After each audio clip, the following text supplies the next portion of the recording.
Camera में खुश आमदीद। मेरे को होस्ट में शायद साहब बुरी खबर से आगाज़ कर रहे हैं कि पेट्रोल 100 रुपये फिर महंगा करने का जो सिलसिला है, मगर आज हम इसका एक और हवाले से तजिया करेंगे। कहा तो ये जाता है जंग हो रही है, अरे भाई क्या कोई और जगह नहीं है जहां ये बोझ हम डाला जाए। आज मियां साहब से हम दो रिपोर्टें लेंगे, एक UNDP की, एक पाइड की। $25 बिलियन हम खिलाते हैं इस इशराफिया को और गरीब आदमी के जेब पे बोझ डाल देते हैं और कहते हैं ओह जंग हो गई है, रोवानसा समूह बना के टीवी पर आ जाते हैं। आज हम बताएंगे कि कहां कहां ये माल हमारा फेंका जाता है और कहां कहां ये बोझ मुंतकिल किया जा सकता है, मगर नहीं, क्योंकि वो तो हमारे अपने हैं। अवाम कहां हमारे अपने। बरक मलिक रियाज साहब का हम फॉलो अप देंगे, क्या वाकई वो आ रहे हैं, तो उनके आने से क्या होगा, उनके जो पेंडोरा बॉक्स वो खोलेंगे, उस पेंडोरा बॉक्स की जद में कौन कौन आएगा और क्या क्या मामला है, इस पर बात होगी। मुज़ाकरात के लिए ईरान पे दबाव डाला जा रहा है। अभी मैं एक शो में बैठा था, अपने अवाम का ख्याल, बड़ा दर्द है आपको ईरान के अवाम का। अब आप ये चाहते हैं कि ईरान ने जो मैदान जंग में अपने बच्चों के गले कटवा के जो कामयाबी हासिल की है, वो अपनी टेबल पर रख के, प्लेट में रख के दे दे इस साम्राज्य और इन तमाम बीमार लोगों को जिन्होंने ये जंग मुसल्लत की थी। इस पर बात करेंगे। अमेरिका अगर हमला करता है तो क्या रूस और चाइना भी इस जंग में शामिल हो जाएंगे? ये कहा जा रहा है अमेरिकन एनालिस्ट की तरफ से कि ये भी हो सकता है। अगर ये ईरान का तेल चाइना को बंद किया गया तो चाइना भी अपने जो है वो जहाज़ भेज सकते हैं। इस पर बात करेंगे। ईरान का जवाबी वार कितना ख़तरनाक होगा और किन ममालिक पर होगा। फिर दुबई तो गया और इर्द गिर्द के ममालिक गए। अगर ये ऑप्ट करता है ट्रंप इस जंग को, इस पर बात करेंगे। ईरान के बारे में कहा जा रहा है कि वो 20 दिन का ज़ख़ीरा रख सकता है या नहीं रख सकता, मगर बहुत से रास्ते खुल चुके हैं। मियां साहब एक्सक्लूसिव स्टोरी देंगे कि कहां कहां से ईरान के ट्रक निकल के अपना सामान अपनाए हरमुज़ की बात कर रहा हूं, कैस्पियन सी से वो कहां कहां जुड़ा हुआ है और अमेरिकी बहरी बेड़ा वापस क्यों चला गया। मियां साहब आ जाते हैं पहले इसी बात पे। UNDP की रिपोर्ट है, पाइड की रिपोर्ट है, नदीमुल हक साहब की रिपोर्ट है, डॉक्टर हफीज़ पाशा साहब की रिपोर्ट है। मेरी खुद बात हुई डॉक्टर इकरामुल हक साहब से कि वो यार इन मोटी मछली नालायकों को, वतनी अजीज़ को बर्बाद करने का जो हम जुर्माना देते हैं, which ranges from $17 billion to $25 billion कि हम इनको सब्सिडी देते हैं, हम इनसे टैक्स नहीं लेते, हम इनको छूट देते हैं। तो यार अगर मुश्किल वक्त वतनी अजीज़ पे आन पड़ा है तो इन मोटी मछलियों को नहीं पकड़ते। उस गरीब आदमी को जो 2 लीटर पेट्रोल अब कितने का, 1000 रुपये का डलवाएगा, तो फिर क्या यहाँ अभी आप इंडिया में देख रहे हैं क्या हो रहा है। इंडिया में मुजाहरे शुरू हो चुके हैं। जी देखिए काजी साहब, 700 अरब रुपया ये बनता है सारा सब्सिडीज़ का, और ये जो हम टैक्स छूट देते हैं, जो हम इशराफिया को बाकायदा तौर पे कहना चाहिए, जो इनको हम जो अरबों डॉलर जो देते हैं, तो ये चीज़ें जो हम ये सारा कुछ उनको दे रहे हैं, क्या जो अभी पेट्रोल की कीमत कम ज़्यादा होनी है या पेट्रोलियम बहरान है, क्या हम इसको नहीं कर सकते? 100-200 अरब रुपया उसमें नहीं डाल सकते और पेट्रोलियम मसनूआत की कीमतें कम नहीं कर सकते? इस वक्त सूरत हाल जो बनी हुई है वो बड़ी गंभीर है और गंभीर से गंभीरतर होती जा रही है, क्योंकि आबना हरमुज़ जो बंद है उसकी वजह से पेट्रोलियम मसनूआत की जो कीमतें क्रूड ऑयल की बढ़ रही हैं वो $124 तक गई हैं काजी साहब। और ये कहा जा रहा है, जो कालीबाफ साहब ने आज उनका बयान आया, $140 का बात की, और जो आलमी सतह पर बताया जा रहा है वो $200 तक फी बैरल तक जो है बात की जा रही है कि अगर ये आबना हरमुज़ की जो नाकाबंदी है तवील तर होती है, तूल पकड़ती है, तो $180 से $200 तक जा सकती है। इस वक्त जो पेट्रोल की कीमत है वो 393 रुपए है और डीजल की कीमत 380 रुपए है। जब जंग लगी थी, इस पर टैक्स कितना लगाया हुआ हमने? इस पर टैक्स तो खैर 100 रुपए से ऊपर सा सिर्फ एक टैक्स है, पेट्रोलियम लेवी। जो जब जंग लगी थी काजी साहब, तो उस वक्त जो पेट्रोल की कीमत थी वो 258 रुपए थी और जो डीजल की कीमत थी वो 275 रुपए थी।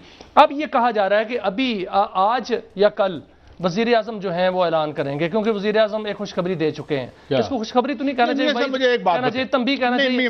वो दे चुके हैं कि पेट्रोलियम की कीमतें जो है 3 रुपए की बिजली, 3 रुपए की जो बिजली है वो 8 रुपए यानी, और 3 से 8 रुपए, वो 60-70 रुपए की हमें बेच के बिलियंस ऑफ डॉलर की तुम नाजायज जो है वो पेमेंट कर रहे हो उनको, IPPs को, और उसके बाद $25 बिलियन की आप सब्सिडीज की रिपोर्ट UNDP की पड़ी हुई है।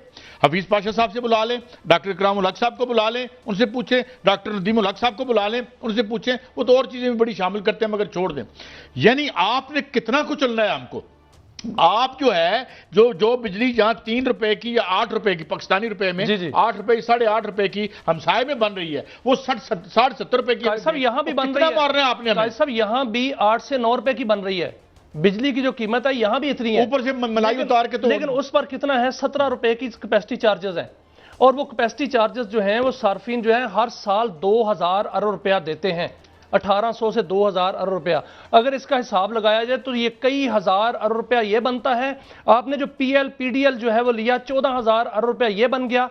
अब मामला ये है कि आज या कल कीमतें बढ़ेंगी तो ये बताया जा रहा है कि 100 रुपए से ज्यादा जो है पेट्रोल की कीमत बढ़ जाएगी, तो कितनी कीमत हो जाएगी, ये 500 रुपया फी लीटर हो जाएगी। हम बड़ा मजाक उड़ाते हैं अफगानिस्तान का, ये वो हमने बड़ा मजाक किया उसको साथ, उसकी बर्बादियों में हम भी उसमें शामिल थे।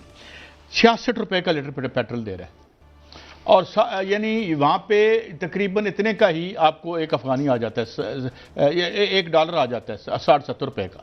जिस तरीके से मैशत को उन्होंने मिसमैनेज किया है, ये जो बड़े बने हुए हैं ना पूरी दुनिया में माशाल्लाह सुलह करांदे फिरते हैं, बड़े मुअज़्ज़ज़ जाली मुअज़्ज़ज़ हैं, इन्होंने अपने अवाम का ये असर कर दिया है कि भाई आप एक इमरजेंसी लगाएं, या पाकिस्तान में वो कानून मौजूद है, अमेरिका में मौजूद है, यहाँ भी मौजूद है, आप वो लगा के ये सब्सिडी बंद करें, इनकी पर्क्स बंद करें, ये $25 बिलियन पे 4 इकोनॉमिस्टों को बुलाएं कि यार ये $25 बिलियन कहां जा रहा है, वहां से निकाल के आज डेफिसिट अगर पेट्रोल का आ रहा है, मगर क्यों?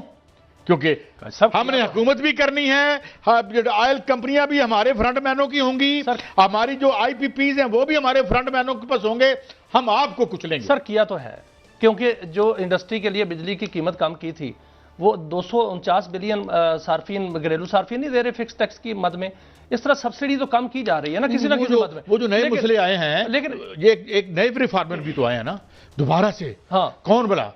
हकान अब्बासी साहब हैं, वो 15 मिलियन हम जो है महीने का वो टर्मिनल, जी, मैं उसी पे, और $50 बिलियन का अकॉर्डिंग टू कौन, जो डॉक्टर फरूख सलीम के मुताबिक न्यूज में वो छपा कि $50 बिलियन का टीका में लगवाया, और कितना मारना जिस मुल्क के अवाम यार। कैसा मैं इसी पे आ रहा हूं, देखिए हम बात करते हैं कि बिजली के सार्फिन जो है कैपेसिटी चार्जेस देते हैं, ये गैस के साथ जो सार्फिन है वो भी देते हैं। जो LNG का मुआहदा किया था उस पर टर्मिनल्स बनाए गए थे, मुझे याद है, टर्मिनल्स बनाए गए थे कराची में, और वो टर्मिनल्स जो बनाए गए थे उसमें माया गैस लाके रीगैसिफिकेशन की जाती है। अब आप गैस लाएं ना लाएं, हमें उसकी फीस देनी है, और उसकी फीस जो है $5,38,535 फी योमिया है, और इसकी अब तक 10 सालों में हमने $1.6 बिलियन यार मुझे डर इसका जो है वो दे दिया। ऐसा मुझे डर लग रहा है, और ये मैं और आप दे रहे हैं। नहीं, मुझे डर ये लग रहा है कि खाकान अब्बासी साहब ने दोबारा से पाकिस्तान को री इमेजिन करना शुरू कर दिया। अल्लाह ताला हमें हिफ्ज़-ओ-अमान में रखे हैं। देखिए जो अब्बासी साहब हैं उन्होंने मुआहदे किए, और उन्होंने कहा कि मैं मुल्क कौम के लिए किए हैं, जिस तरह 1992 से लेकर अब तक IPPs के मुआहदे हुए वो भी मुल्क कौम के लिए किए थे। कैपेसिटी चार्जेस उसमें भी दे रहे हैं, कैपेसिटी चार्जेस इसमें भी दे रहे हैं, 2002 में भी दे रहे हैं, 2016 में भी दे रहे हैं, $1.6 बिलियन की जो कैपेसिटी पेमेंट है वो मैं और आप और सारे सार्फिन दे रहे हैं। और इसके अलावा अब हुआ क्या है, 4 मार्च से कतर से जो गैस बंद है वहां से LNG नहीं आ रही, तो इसका मतलब है कि हम वो भी दे रहे हैं, वो कैपेसिटी पेमेंट भी दे रहे हैं, और ये कैपेसिटी पेमेंट हम कब तक देते रहेंगे साहब? मैं आपको ही बताऊं, मैं एक बात जरूर करूंगा अगली खबर पे जाने से पहले। एक लाइव सियासतदान आ गए, हम लाइव प्रोग्राम जा रहा था कोई इलेक्शन का, कहा हम उस मुश्किल फैसले करने पड़ रहे हैं, अवाम पर बोझ डाल रहे हो। मैं कोई आसान फैसला है, अपने तबके को $25 बिलियन की सब्सिडी देते हो साल की, और हमारी जेब जो बेचारी पहले ही फटी हुई है उस पर हमला करके कहते हो बड़ा मुश्किल फैसला करना। हम इसलिए हो, मैं कि कम से कम अपनी उर्दू ठीक कर लें, कहें हमने आसान फैसला करना है, अपने तबके को बचाना है और आपको बर्बाद करना है। वैसे कैस साहब, नैब की कल जो रिपोर्ट थी उसमें चेयरमैन नैब ने बताया कि $22 बिलियन जो है रिकवर किए हैं, वो नजर तो नहीं आए लेकिन किए हैं। अच्छा सर, एक और है, अब पेट्रोल जो है वो तो महंगा हो रहा है, ये पेट्रोलियम मसनूआत वहाँ जो है वो महंगी आलमी सतह पे हो रही हैं, क्या हम ईरान से पेट्रोल नहीं ला सकते? ईरान से पाकिस्तान ने 6 जो रूट्स खोले हैं, उससे उम्मीद बंदी है कि शायद ईरान से पेट्रोल आए, क्योंकि ईरान से चाइना तो जाएगा नहीं। मुझे एक बात, तजारत चाइना होगी, देखिए बड़ा रोज टीवी पे हमारा बहुत कद ऊपर हो गया, हम बहुत बड़े लीडर हैं, हम अखीरले लीडर हैं। और क्या लीडर हो तुम? तुम पाकिस्तान के अवाम के मफाद में, हमने मुआहिदा किया हुआ था, मैं जरदारी साहब को सलाम पेश करता हूं कि उन्होंने वो उस पाइपलाइन को जो है अप्रूव किया था। बिल्कुल। तो उसको इधर से, यहां से अगर ये सब कुछ आ रहा है तो यहां से लाएं। यहां पेट्रोल जो है, मैंने पूछा टैक्सी ड्राइवर से तेहरान में, मैंने पूछा, यकीन करें मैं अगर गलत नहीं कह रहा और मेरा हाफसा मुझे मदद कर रहा है, तो 10 रुपए का पाकिस्तानी वो पेट्रोल बनता था जो वो ले रहा था। हैं, चले यार हमें 100 रुपए का दे दें। वैसे ये धंधा अभी भी हो रहा है, वैसे हो रहा है, हो तो रहा है, लेकिन स्मगलर कर रहे हैं ना। मैं और आप अगर जाएं पेट्रोल पंप पे तो हमें वही रेट पे मिलेगा। बहुत से ऐसे, वो जो मेरे दोस्त ने कहा था ना, वहां भी आसान फैसला हो रहा है उनको कि यार ये रकम अवाम को फायदा देने के, उनको सस्ता पेट्रोल मिल रहा है, कहां से मिल रहा है, वो मिक्स हो रहा है, ये तो हो रहा है। और मलिक साहब की बात कर लें, कल उनकी फॉलो अप की बात हुई थी। भाई देखें, मलिक साहब हो या कोई आदमी हो, किसी पर कोई जाती नहीं होनी चाहिए। कानून को अपना रास्ता, जो हमारे मुल्क में खाली लेता है। हम तो जब बात होती है तो हम बानी PTI इमरान खान की भी यही बात करते हैं कि उसके साथ भी ये सरकार इंसाफ करे। मलिक रियाज साहब आ रहे हैं, अगर उन्होंने कुछ गलत किया है तो ठीक है, लेकिन मियाँ साहब ये बिला वजह एक र्यूमर्स बड़े लोग चलाते हैं, र्यूमर्स चलती रहती हैं जी कि वो आ रहे हैं, पता नहीं कोई तरमीम का मामला है। भाई उनका क्या ताल्लुक तरमीम? देखें बकाश साहब, इसका तरमीम से कोई ताल्लुक नहीं है। हाँ बिल्कुल, इसका जो है वो खालिस्तान करप्शन से ताल्लुक है। हाँ जी। और जब करप्शन होती है तो अकेला बंदा नहीं करता, उसके इर्द गिर्द कल्ले बंदे का काम ही नहीं, कल्ले बंदे का काम ही नहीं, उसके इर्द गिर्द बहुत से लोग होते हैं, पूरा गैंग होता है। और पूरा गैंग है, मुझे जो लग रहा है वो ये लग रहा है कि मलिक रियाज के साथ साथ बहुत से बड़े बड़े नाम और भी पकड़े जाएंगे। वो इसलिए कि मलिक रियाज पर केस क्या है? मलिक रियाज पर केस ये है कि उसने जो कराची बहरिया टाउन है वो इलीगल बनाया, उस पर केस ये है कि मनी लॉन्ड्रिंग का केस है। और ये बताया जाता है कि पाकिस्तान से डॉलर जो है वो किस तरह गए। अच्छा, दूसरा ये है कि उन पर जो है 190 मिलियन डॉलर का केस है। ये जो केस है 900 अरब रुपया, 900 अरब रुपए की रकम जो है ना, कहना बड़ा आसान है, तो वो अगर इमेजिन की जाए तो बहुत बड़ी रकम है, बहुत बड़ी रकम है। वो कैसे क्या कुछ लोग क्या मलिक रियाज अकेले ही करके थे। लेकिन दूसरी बात सर ये देखें कि उनके जो वारंट, जो रेड वारंट है, वो तो एक हफ्ता पहले इशू हो चुके थे। अब खबरें दो तरह की फिर रही हैं मार्केट में, मैंने इसको कंफर्म किया है लेकिन अभी तक कंफर्मेशन नहीं हुई। एक खबर यह है कि वो गिरफ्तार हो चुके हैं, ये अफवाह भी हो सकती है। लेकिन एक खबर ये भी है कि अभी तो उनके वेबसाइट पे ये अफवाह भी हो सकती है। नहीं, जो इंटरपोल की वेबसाइट पे उनका नाम कहते हैं अभी आया ही नहीं आया होगा। लेकिन चेयरमैन जो नैब हैं, उन्होंने कल गैर रस्मी गुफ्तगू में बाकायदा फरमाया है, और ये मजराए कहते हैं कि एक हफ्ता पहले के ये वारंट जो है वो। लेकिन मियां साहब ये क्या जा रहा है कि इस बात पे बहुत ही, लेकिन अगर वो नहीं भी आए, अगर मलिक रियाज नहीं भी आए, अगर उनको नहीं भी लाया जा सकता, या उनकी जो है कोई नेशनलिटीज के इशू है, या उन्होंने इन्वेस्टमेंट की हुई है, उनका बेटा तो आएगा। नहीं, लेकिन तो अगर वो बेटा आता है तो वो बताएंगे तो जरूर कि मेरे साथ शरीके जुर्म कौन कौन थे। देखिए, नहीं कुछ कहा जा रहा है कि यहाँ की बड़ी शख्सियात जो हैं वो मुतरक हो चुकी हैं।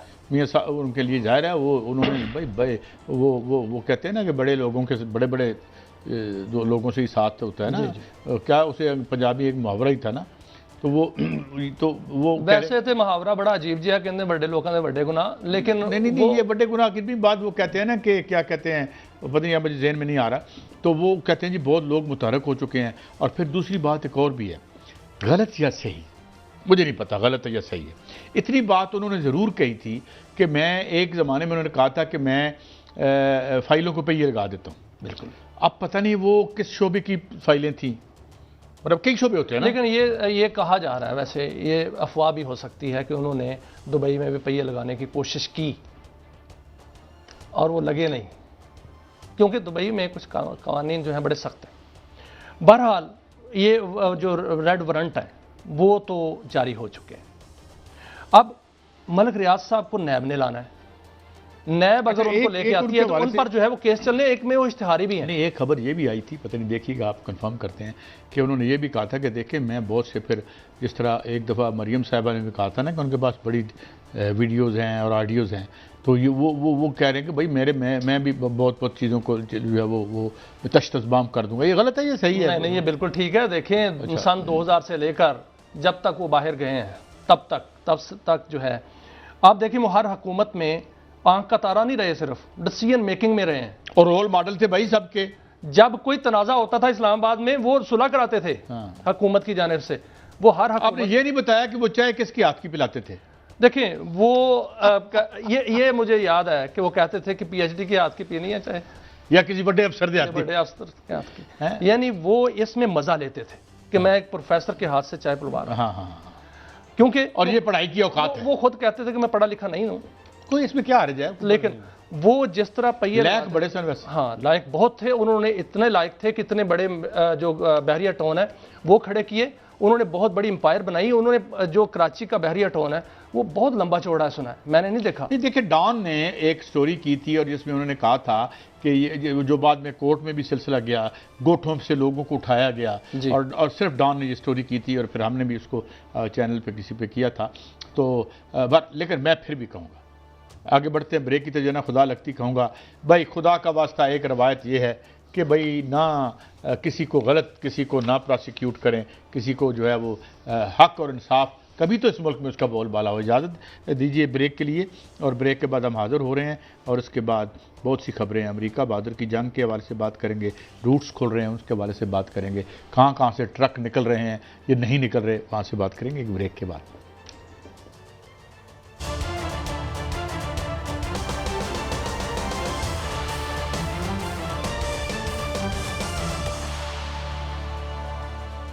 वेलकम बैक नाज़रीन, हमें ज्वाइन किया है मुमताज़ दफ़ाई तजिए नगार जनाब जनरल रिटायर्ड ग़ुलाम मुस्तफ़ा साहब ने। Thank you very much general साहब आपके वक्त के लिए। जनरल साहब, एक स्टेल मेट कह लें वो जारी है और इस दौरान नैरेटिव्स की लड़ाई हो रही है। एक नैरेटिव जो बयान की जा रही है, अभी मैं बैठा था किसी शो में तो कह रहे हैं यार ईरान की आवाम का बड़ा दुख है, ईरान को चाहिए कि ये करे वो, मतलब there were couple of analyst from America. अब सवाल ये है कि एक तो आवाम के वो ईरान के आवाम को उनके हाल पे छोड़ दें, and secondly America has a far greater to lose than जो वो कर चुका है, और सेकेंडली टेबल पे बैठ के वो फतह कैसे आपके हाथ में दे दे जो आप बैटल ग्राउंड में नहीं ले सके। और ये फरमाइए कि ये जो पाकिस्तान ने बहुत बड़ा और मुस्तहसन कदम किया है, ये 6 रूट्स खोले हैं और वहाँ से सुना है कि काफिले जो हैं वो सफ़र भी कर रहे हैं, तो कि 20 दिन में तो उसके कुएं, तेल के कुएं में कीड़े पड़ जाएंगे, जिस तरह हम दुश्मन की तोपों में तेल के कुएं डालते थे। तो वो तो मेरे ख्याल में, डोंट यू थिंक कि अर्जेंट ज़रूरत अमेरिका की है to come to terms then Iran? Your take sir. देखिए काजी साहब, अमेरिका की इंतहाई शदीद जरूरत है कि America should come to terms with the American, क्योंकि मैं बड़े अरसे से ये बात कर रहा हूं कि ये ज़वाल पजीर ताकत है अमेरिका इस वक्त, और ज़वाल पजीर ताकतों की आप मुझसे तारीख बेहतर समझते हैं, देखी भी है आपने, सुनी भी है, पढ़ी भी है कि ज़वाल पजीर ताकतों के पास बातचीत का जो जरिया होता है या बातचीत के जरिए जो मामला हल करने की, वो उन्हें अहलियत खत्म हो जाती है। उनको सिर्फ एक चीज नजर आती है कि ताकत, बस ताकत। वो समझते हैं कि ताकत हर मसले का हल है, ताकत हर मसले का हल होता, तभी तक ईरान रेड किया होता। मुझे ये समझ नहीं आती कि हम क्यों ईरान को ये दुनिया को ये बताने से या ये बात करने से मगरबी दुनिया क्यों कतरा रही है। हमला ईरान ने किया था, हमला तो अमेरिका ने किया था, क्या पहले मुआहदा नहीं था? क्या रशिया ईरान के सेंट्रीफ्यूज ले नहीं गया था वहां पर? अब भी काजी साहब, ईरान इज रेडी। उनका जो इनरिच्ड यूरेनियम तकरीबन 400 साढ़े 400 किलोग्राम है, केजी है, वो जो इनरिच्ड यूरेनियम है, वो रूस के हवाले करने को तैयार है, रूस उसको संभालने के लिए भी तैयार है, लेकिन अमेरिका तैयार नहीं है। वो इसलिए कि ये 450 केजी जो इनरिच्ड यूरेनियम है, इसकी बड़ी कीमत है, मगरबी दुनिया को ये चाहिए। दूसरा मसला देखें, अमेरिका का एक और बहुत बड़ा मसला है। अमेरिका ने अपने सारे इत्तेहादी खो दिए हैं इस वक्त, कोई उसके साथ जंग में खड़ा होने को तैयार नहीं है, क्योंकि वो सब जानते हैं कि ये जंग क्यों शुरू की गई, इसका नतीजे क्या होंगे। ईरान मैं समझता हूं कि एक मजबूत पोजीशन में है, और ईरान के वज़ीर खारजा का जो दौरा था, पाकिस्तान आए, फिर ओमान गए।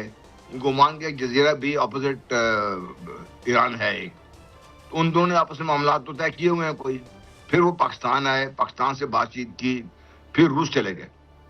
रूस के सदर का बयान बड़ा मानी खेज है।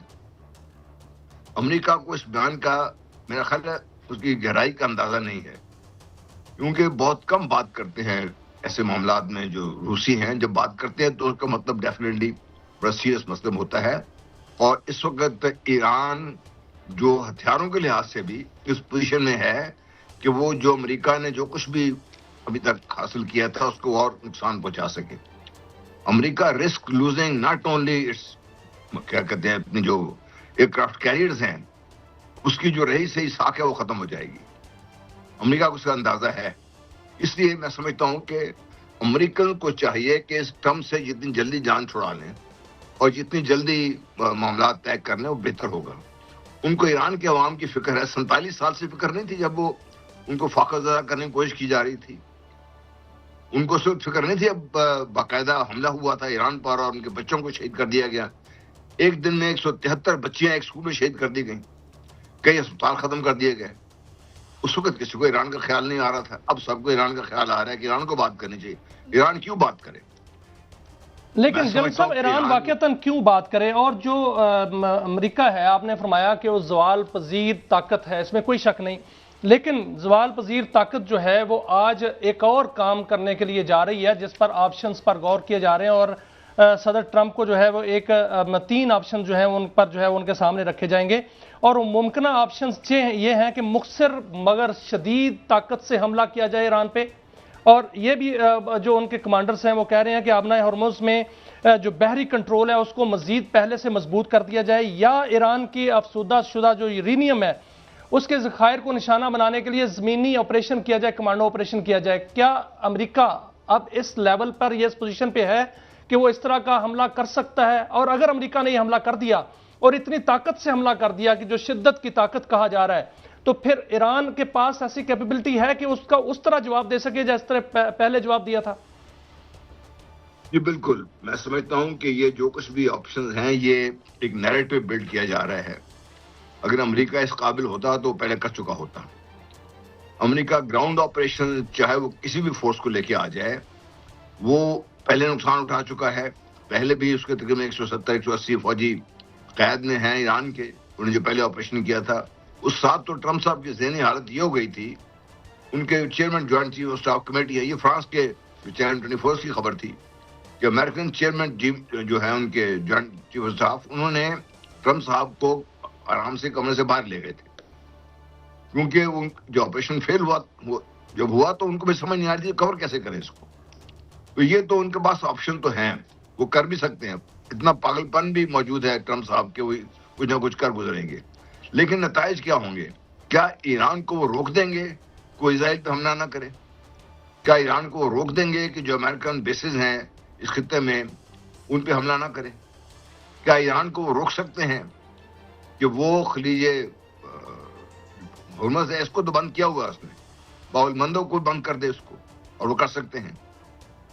क्या अमेरिका ये बर्दाश्त कर सकता है कि हिजबुल्लाह को बाकायदा हुक्म जारी हो जाए, हिजबुल्लाह बाकायदा हमलावर हो जाए इजराइल पर, और साथ ही ईरान भी शुरू हो जाए, साथ ही हूथी भी शुरू हो जाए? सर, आज वैसे हिजबुल्लाह ने हमला किया भी है इजराइल पे और बाकायदा उनके जो फौजी हैं वो जख्मी भी किए हैं और ऐसे हथियारों से हमला किया है जिसको ड्रोन टाइप कहा जा सकता है, और बाकायदा वो बम जो है वो वहां पर जो फोड़ते हैं। सर, ये जो आपने बात की है कि अगर अमेरिका हमला करता है तो क्या ईरान को रोका जा सकता है? सदर पुतिन ने भी बयान दिया है, उन्होंने कहा है कि अगर जंग छिड़ी, अगर अमेरिका ने हमला किया तो जंग जो है वो फैल जाएगी। और साथ सुप्रीम कमांडर जो हैं या सुप्रीम लीडर जो हैं उनके भी अग्रेसिव बयान आ रहे हैं। तो इसको किस प्राय में देखते हैं कि अगर हमला होता है तो फिर रूस भी उसमें कूद जाएगा, और अगर हमला होता है तो ईरान जो जवाब देगा तो फिर उन्हीं अड्डों पर जो है जो जिन पर उन्होंने पहले ताक के निशाने मारे थे वहीं वो हमला करेंगे? जी, वो हमले करेंगे, क्यों ना करें वो हमला। और उनके अवाम को आप निशाना बना रहे हैं, बेगुनाह लोग हैं, उनको आप शहीद कर रहे हैं, उसका जवाब नहीं मिलेगा इनको? देखिए, ईरान ने एक जो हथियार इस्तेमाल किया था जब उन्होंने डिएगो गार्सिया को निशाना बनाया था तो उसका मतलब क्या था? उन्होंने इसके बाद उसको दोबारा इस्तेमाल नहीं किया।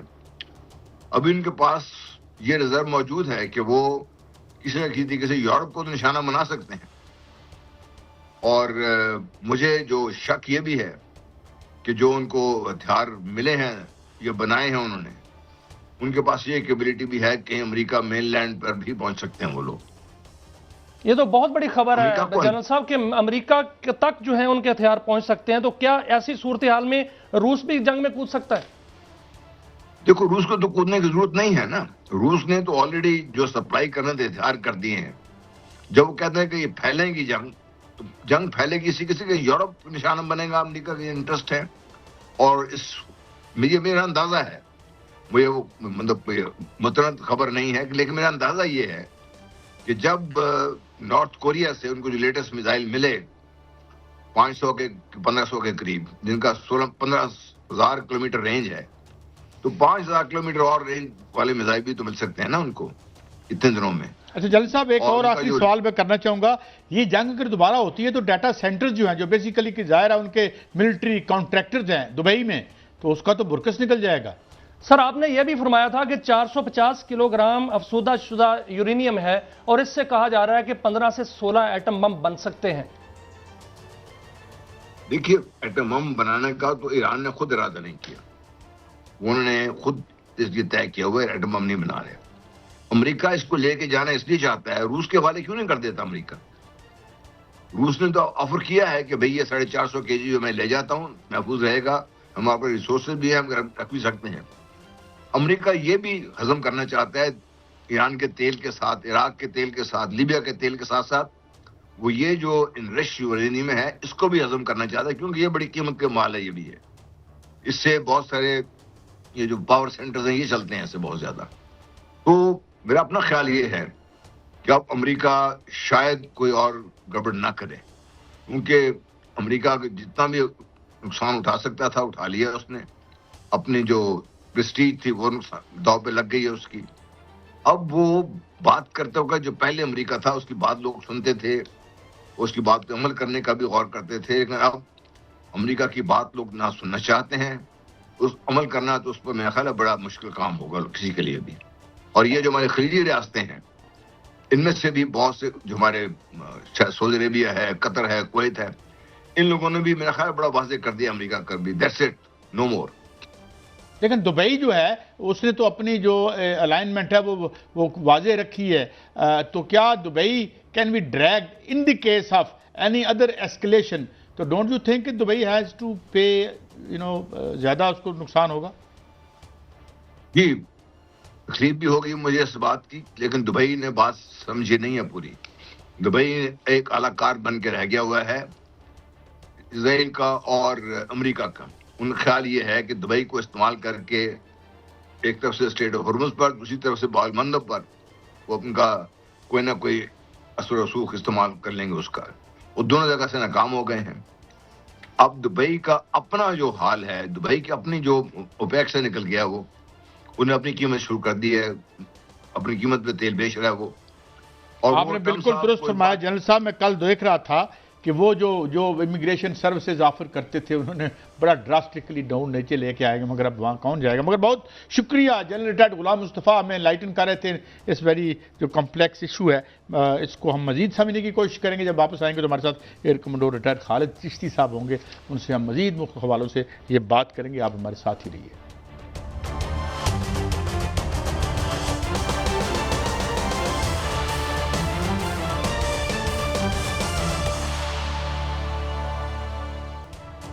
वेलकम बैक नाज़रीन। मुमताज़ दिफाई तजिया निगार जनाब खालिद चिश्ती साहब ने हमें air commander retired Khalid Chishti साहब ने ज्वाइन किया। Thank you very much Chishti साहब। चिश्ती साहब, मैं पहले आगाज़ करता हूँ एक टेक्निकल सवाल से, क्योंकि अभी दोबारा से ये प्रोपेगेंडा किया जा रहा है, इस पर तो मैं बाद में आऊँगा कि ये नैरेटिव या नफसियाती जंग है या वाकई किसी हमला इज़ इन दी ऑफिंग। कहा यह जा रहा है कि जो ईरान है इसने जो है इलेक्ट्रो ऑप्टिकल इंफ्रारेड टेक्नोलॉजी जिससे इसने F-15 गिराया था, जिसे EO/IR कहते हैं, क्या इसकी डेमोन्स्ट्रेशन हुई है कि ईरान के पास ये टेक्नोलॉजी है which can harm even the most advanced fighter jets? ये क्या टेक्नोलॉजी ईरान के पास है अगर दोबारा जंग शुरू होती है तो? जनाब एयर कमोडोर साहब। बहुत शुक्रिया काजी साहब और मियां साहब, आपने इनवाइट किया और पहला सवाल ये आपने बड़ा टेक्निकल किया है। मैं इत्तेफाक से अपने एक डॉक्यूमेंट्री चैनल के लिए इस पर आजकल काम कर रहा हूँ, काफ़ी सारा डाटा कंक्लूड कर चुका हूँ, कुछ वेरिफिकेशन रहती है। चंद दिनों में मैं पूरी टेक्निकल डिटेल्स के साथ हाजिर होऊंगा बताने के लिए कि इसमें क्या ईरान ने किया है, क्योंकि ये मेरे लिए भी बड़ा सरप्राइज भी था और डे वन पे ज़ाहिर है एक बहुत बड़ा एक सस्पेंस भी था कि एक ऐसी कौम या ऐसी एयरफोर्स या ऐसी मिलिट्री जो 47 सालों से सैंक्शंस पर थी और फिर सबसे ज्यादा मोस्ट मॉडर्न जेट्स को कामयाब हो गई। ये इन्होंने 2-3 डायमेंशन पे काम किया जी। एक इसको ट्रायंगुलेशन कहते हैं, ये है तो बहुत पुरानी टेक्निक, लेकिन इस पे ईरान ने काम बहुत किया था बिकॉज इनको ये पता था। आमतौर पर मैं अर्ज कर देता हूँ कि होता क्या है, जो रेडार जनरेटेड जो किल्स हासिल की जाती हैं, दैट मीन्स उस रेडार की ट्रांसमिशन की जाती है, वो जाकर जहाज़ों से टकराती है और वापस आती है, तो उससे पता लग जाता है कि यहाँ पे एक ऑब्जेक्ट है या कोई जहाज है। या उससे काउंटर अमेरिका के जो जहाज़ों में लगा हुआ है उसमें रेडार सिग्नल्स आ जाते हैं उनके पास। जब कोई जहाज को लॉक करता है ज़मीन से या दूसरा जहाज को लॉक करता है तो वो इंडिकेशन आ जाती है। ये जो पैसिव डिटेक्शन सिस्टम होता है, इसके अंदर वार्निंग नहीं जाती फाइटर जहाज को। पैसिव का मतलब ये है कि ये सिर्फ ऑब्जर्व कर रहा होता है। ये ऐसे ही है कि जब मैं आम बिल्कुल सादा करने की कोशिश करता हूँ कि आपने स्ट्रीट लाइट पे, सड़क पे खड़े हो, स्ट्रीट लाइट जल रही हो, आपने किसी शख्स को पहचानना हो तो एक तरीका ये है कि उसके मुंह पर टॉर्च मारे तो आप पहचान लेंगे। और अगर आप नाइट विजन ग्लासेस या इस तरह की कोई चीज पहन ले तो आप बगैर किसी टॉर्च मारे जब आप उसको पिक कर लेंगे तो उस शख्स को पता नहीं लगेगा कि आप उसको ऑब्जर्व कर रहे हैं या आपने उसको ट्रैक करना शुरू कर दिया। तो ये टेक्निक सादा तरीन लफ्जों में करना, तो ये बहुत बड़ा एक सरप्राइज था अमेरिकन के लिए। जाहिर है वो तो तवक्को कर रहे थे कि रेडार गाइडेड वेपन्स होंगे, पहले रेडार ट्रांसमिशन होगी, उसके जहाजों को इंटिमेशन हो जाएगी और जाहिर है वो एवेसिव एक्शन और डिफेंसिव काउंटर मेजर ले लेंगे। लेकिन इसमें उसको उन्होंने जो इनोवेशन लगाई है उसमें उनको चांस ही नहीं मिला। लेकिन चिश्ती साहब, ये बिल्कुल सरप्राइज था और ये सरप्राइज उनको पता भी है और ये भी कहा गया और ये अमेरिकी मीडिया ने ये रिपोर्ट दी है कि ईरान ने इन 40 दिनों में 9,500 मुख्तलिफ नौइयत के जो हथियार हैं, अमेरिकी हथियार या इजरायली टेक्नोलॉजी, वो बाकायदा तौर पर अपने कब्जे में की और उसकी जो है रिवर्स इंजीनियरिंग कर रहे हैं या कर ली गई है या कॉपी कर ली गई है। अगर ईरान के पास जो है ये टेक्नोलॉजी आ चुकी है इस तरह की, और आज जो ऑप्शन वहां पर गौर किया जा रहा है अमेरिका के अंदर, और जो सेंट्रल कमांड है उन्होंने सदर ट्रंप के सामने 3 ऑप्शन जो हैं वो रखने हैं या उनको ब्रीफिंग दी जा रही है कि ईरान पर जो है मुखसर लेकिन शिद्दत से हमला किया जाए, या उनकी जो अफसूदा यूरेनियम है उस पर जो है वो कोई कार्रवाई करके उसको वहां से उठा लिया जाए, या अपनी नाकाबंदी जो है उसको मजबूत किया जाए। तो क्या ईरान नाकाबंदी तोड़ने के इस वक्त काबिल है? क्या ईरान उस हमले को जो है वो सहने के या उसका मुकाबला करने के काबिल होगा इस तरह की टेक्नोलॉजी से? या अगर वो दोबारा यूरेनियम को चुराने के लिए आते हैं तो ईरान उसका दिफा कर पाएगा? मियां साहब देखिए, इसमें तो कोई शक नहीं कि प्रेसिडेंट ट्रंप को कोई वॉर ट्रॉफी तो चाहिए। मैं तो पिछले 2 महीने से कह रहा हूं कि उनको कोई टेक होम ऐसी चीज चाहिए जो इसको वो शो कर सके अपने लोगों को कि मैंने जंग में धकेला, ऑलमोस्ट 25 से 35 बिलियन डॉलर जो खर्च किए, तो ये मुझे फायदा हुआ है। अभी तक तो वो फायदा की बजाय तमाम लोग उनके नुकसानात गिन रहे हैं। पेट्रोलियम की प्राइसेस हैं, डेली कमोडिटी की प्राइसेस हैं, वो बढ़ रही हैं। सबसे जो खतरनाक बात है मियां साहब, हमें ज़हन में रखना चाहिए कि अटैक कर लेना दोबारा तो कोई मुश्किल नहीं लगता अमेरिका का, मुझे कोई कैपेबिलिटी का कोई इशू नहीं है। लेकिन हमें ये देखना पड़ेगा कि 50% उन्होंने अपने प्रिसीजन गाइडेड मिशन एक्सपेंड कर दिए हैं, 45% पैट्रियट फायर कर दिए हुए हैं, उन्होंने 35% टोमाहॉक मिसाइल फायर कर दिए हैं। तो ये रातों रात नहीं बनते, ये 5 से 10 साल इन्वेंट्री डेवलप होगी। ये कोई नॉर्मल TNT और बारूद की और गोलियां छोटी छोटी नहीं थी, एक्सप्लोसिव नहीं थे, ये हार्डली टेक्नोलॉजिकल डिपेंडेंट चीजें थी। और दूसरी एक और बड़ी इंपॉर्टेंट बात हमें ज़हन में रखनी चाहिए कि इसके अंदर 2 जो रॉ मटेरियल इन मिसाइलों में इस्तेमाल होते हैं वो बहुत ही इंपॉर्टेंट है, जर्मेनियम और गैलियन। ये 2 एक रेयर अर्थ मिनरल है जो चीन देता है ये वेपन बनाने के लिए। तो अमेरिका की चीन पर भी डिपेंडेंसी है। अब जिस तरफ आप इशारा कर रहे हैं कि टेक्नोलॉजी उन्होंने हासिल कर लिया है, मैं बहुत ज्यादा स्टडी करें चीनी सिस्टम, सॉरी ईरानी सिस्टम को, तो उन्होंने सैकड़ों की तादाद में साइंटिस्ट को बाहर भेजा, PhDs की, न्यूक्लियराइजेशन में भी की, मिलिट्री हार्डवेयर पे की, एक्सप्लोसिव में की, गाइडेंस सिस्टम और नेविगेशन को पढ़ा। अब वो तमाम के तमाम वापस आकर इंडिजिनाइजेशन की तरफ बहुत ज्यादा कंट्रीब्यूट कर रहे हैं। अब आखिरी बात मैं ये कहना चाहूंगा कि अमेरिका एक और high speed high tempo strike कर सकता है, क्योंकि अमेरिका को टेक होम चाहिए कुछ ना कुछ। प्रोलॉन्ग जंग नहीं वो लड़ सकता, उसने 40 दिन लड़ के देख लिया, और मेरा मानना यह है कि खुदा ना खासा वो 40 दिन और भी लड़ेगा, फिर भी यहीं पे होगा रेशो उनकी हार जीत का, इसी तरह टेबल पर बात हो रही होगी। तो आई थिंक उनकी मिलिट्री को कहा जा रहा है कि आप एक हाई स्पीड ओवर फ्यूरियस एक स्ट्राइक करें, ताकि उसके बाद हम सीज फायर ऐलान करें और कहें कि जी हमने वो जो कुछ अचीव करना था, कुछ तो वो पहले ही कह चुके हैं अचीव कर लिया, और कुछ जो रिमेनिंग है वो अचीव करने की अनाउंसमेंट फॉर्मल करके कहें जी हमने जंग बंद कर दी। लेकिन सर आपने कहा कि जो ट्रंप है उनको विक्ट्री चाहिए और विक्ट्री हासिल करना चाहते हैं। आज एक नक्शा जारी किया है ट्रंप ने, बड़ी दिलचस्प भी है ये न्यूज़ और बड़ी अलार्मिंग भी है कि उन्होंने एक नक्शा जारी किया जिसमें उन्होंने लिखा कि आबनाए हरमूज को उन्होंने आबनाए ट्रंप लिख दिया। और उन्होंने एक तकरीर में भी ये कहा था। और इसके अलावा आपने कल एक तस्वीर देखी होगी जो उन्होंने खुद जारी की, जिसपे वो एक बंदूक लिए खड़े हैं और इस पे वो कहते हैं कि मीडिया समझेगा कि मैंने गलती कर दी है। गलती नहीं है, मैं गलती कभी कभी ही करता हूं। तो आप जो डेमोक्रेट्स हैं वो उनकी जहनी जो हालत है उस पर भी सवाल उठा रहे हैं। क्या आप समझते हैं सर कि क्या वाकईतन ट्रंप जो हैं वो गैर संजीदा हैं, इस तरह की हरकत कर रहे हैं, या उनके वाकईतन इरादे यही हैं और वो ये कर बैठेंगे? मियां साहब, आपने देखा होगा कि पहले सदूर ने भी जंग लड़ी, ओबामा ने भी जंग लड़ी, बहुत सारे स्ट्राइक्स हुई थी अफगानिस्तान में भी, इराक में भी, जॉर्ज बुश ने भी लड़ी थी, लेकिन प्रेसिडेंट खुद कभी सामने नहीं आता था। उनकी मिलिट्री मैनिफेस्टेशन करती थी रिजल्ट्स, और वो नजर आते थे। इराक हो, सीरिया हो, लीबिया हो, तो उनकी सही या गलत तो हम बात ही नहीं कर रहे।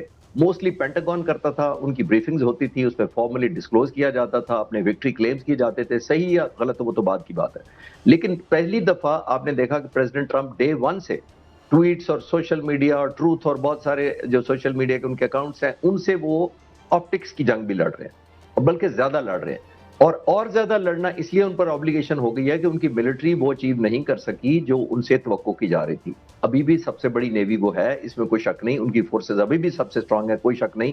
लेकिन प्रेसिडेंट ट्रंप ऑप्टिकली भी जीतना चाहते हैं, क्योंकि मिलिटरीली नहीं जीत पाए अभी तक। अच्छा, मैं माफी चाहता हूं, मैं एक और सवाल, अगर ये प्रिसीजन या एक क्विक या एक स्ट्राइक करते हैं अमेरिका, तो हम ये देख चुके हैं और बहुत लोगों ने, एनालिस्ट ने ये कहा है कि जो PLC सिस्टम डेगो गार्सिया में है वो उसको अपना डिजिटली भी डिस्ट्रॉय कर सकता है और काइनेटिकली भी डिस्ट्रॉय कर सकता है। डोंट यू थिंक कि इस एडवेंचर की ह्यूज कास्ट पे करनी पड़ेगी? एक तो जहाज आज वो वापस ले गए हैं मगर बड़े विजिबल टारगेट्स हैं, तो डोंट यू थिंक कि ज्यादा सुबकी होगी अगर 2-4 जहाज डूब गए अमेरिका के? तो नहीं, अमेरिका जहाज मेरा नहीं ख्याल कि वो एयरक्राफ्ट कैरियर लाने की कोई गलती करेगा। वो 3 लाए हुए हैं, उनके पास 11 न्यूक्लियर पावर्ड सबमरीन बहरी जहाज हैं। 11 में से सिर्फ 3 लाया है। 3 को तकरीबन उसने 700-800 किलोमीटर दूर खड़ा किया हुआ है मेन कॉन्फ्लिक्ट से, तो सेफ रखेंगे। लेकिन अगर डेगो गार्सिया को भी इस्तेमाल कर लेते हैं, तो जैसे मैंने अर्ज किया कि वो तो ऑलमोस्ट $1 बिलियन रोजाना खर्च कर रहे हैं। 25 से 30 बिलियन, 35 बिलियन ऑलरेडी खर्च हो चुका है। अगर आप कैलकुलेट करें तो ये तो ऑलमोस्ट $42 मिलियन रोजाना बनता है, 1 घंटे में बनता है, और $11,000 1 सेकंड में बनता है। तो इतनी ज्यादा एक्सपेंस ऑलरेडी कर रहे हैं। अभी उनको ऑप्टिकली चाहिए कुछ। ऑप्टिकली के लिए मैं ये नहीं कह रहा कि वो करेंगे। अब ये कहा जा रहा है कि इस वक्त ईरान किसी ऐसे मुआहदे पर नहीं मान रहा जिसको प्रेसिडेंट ट्रंप अपने लिए एक विक्ट्री डिक्लेयर कर सके। साहब वो टेबल पे क्यों उसको कंसीड करें जो उन्होंने मैदान जंग में अपने ब्लड एंड स्वेट से जीते? लास्ट क्वेश्चन, एटमी ऑफ पाकिस्तान में ऐड हुई है और ये कहा जा रहा है कि J-35 भी तैयार हैं। Are we going to get all this stuff? एक तो हमने ले लिया, और how much it changes qualitatively our defence? जी, क्वालिटेटिव तो ये बहुत बड़ा एडिशन है, और न्यूक्लियर का मतलब न्यूक्लियर फायरिंग नहीं होती है, न्यूक्लियर पावर्ड होती है, जिसका मतलब ये है कि बहुत ज्यादा ये प्रोलॉन्ग रह सकती हैं। सबमरीन्स होती हैं समंदर के अंदर, पानी के अंदर, ये सस्टेन कर सकती हैं, क्योंकि इनको एक्सटर्नल एनर्जी जो आमतौर पर बैटरी चार्जिंग के लिए उसको समंदर की सतह पर आना पड़ता है डेप्थ को छोड़ के, जिसकी वजह से ट्रेस हो जाती है, डिटेक्ट हो सकती है दुश्मन की वजह से। तो न्यूक्लियर सबमरीन्स वो होती हैं बुनियादी तौर पर जिनको सनलाइट की बैटरी रिचार्जिंग की जरूरत नहीं पड़ती। तो ये एक बहुत बड़ा एक कदम है। जो J-35 कह रहे हैं वो पाक फिजाइया जाहिर है एक्टिवली इंगेज है फ्यूचर ऑप्शंस के लिए। अभी फाइनल नहीं हो सका जो मैं कोई आपको वर्थ मेंशनिंग कह दूं या वर्थ डिस्क्लोजिंग कह सकूं। एंगेजमेंट की हद तक पाक फिजाइया इवेल्युएट कर रही है कि कौन सी टॉप प्रायोरिटी हमारी बनती है। जितने जितने चैलेंजेस बढ़ते आ रहे हैं दिन में, जाहिर है हर दिन आपने देखा वो चैलेंजिंग हो रही है सिचुएशन इस खित्ते में, उतना ही पाक फिजाइया भी कॉरेस्पॉन्ड कर रही है। उसकी डिटेल्स किसी और दिन आपके पास आज शायद वक्त नहीं होगा, तो फिर मैं इंशाल्लाह शेयर करूंगा। थैंक यू वेरी मच जनाब खालिद चिश्ती साहब, रिटायर्ड एयर कमोडोर, मुमताज तजिया निगार, उन्होंने हमें एनलाइटन किया। बहुत शुक्रिया। ये था हमारा आज का शो। अगले हफ्ते फिर मिलेंगे, इजाजत दीजिए, अल्लाह हाफिज़।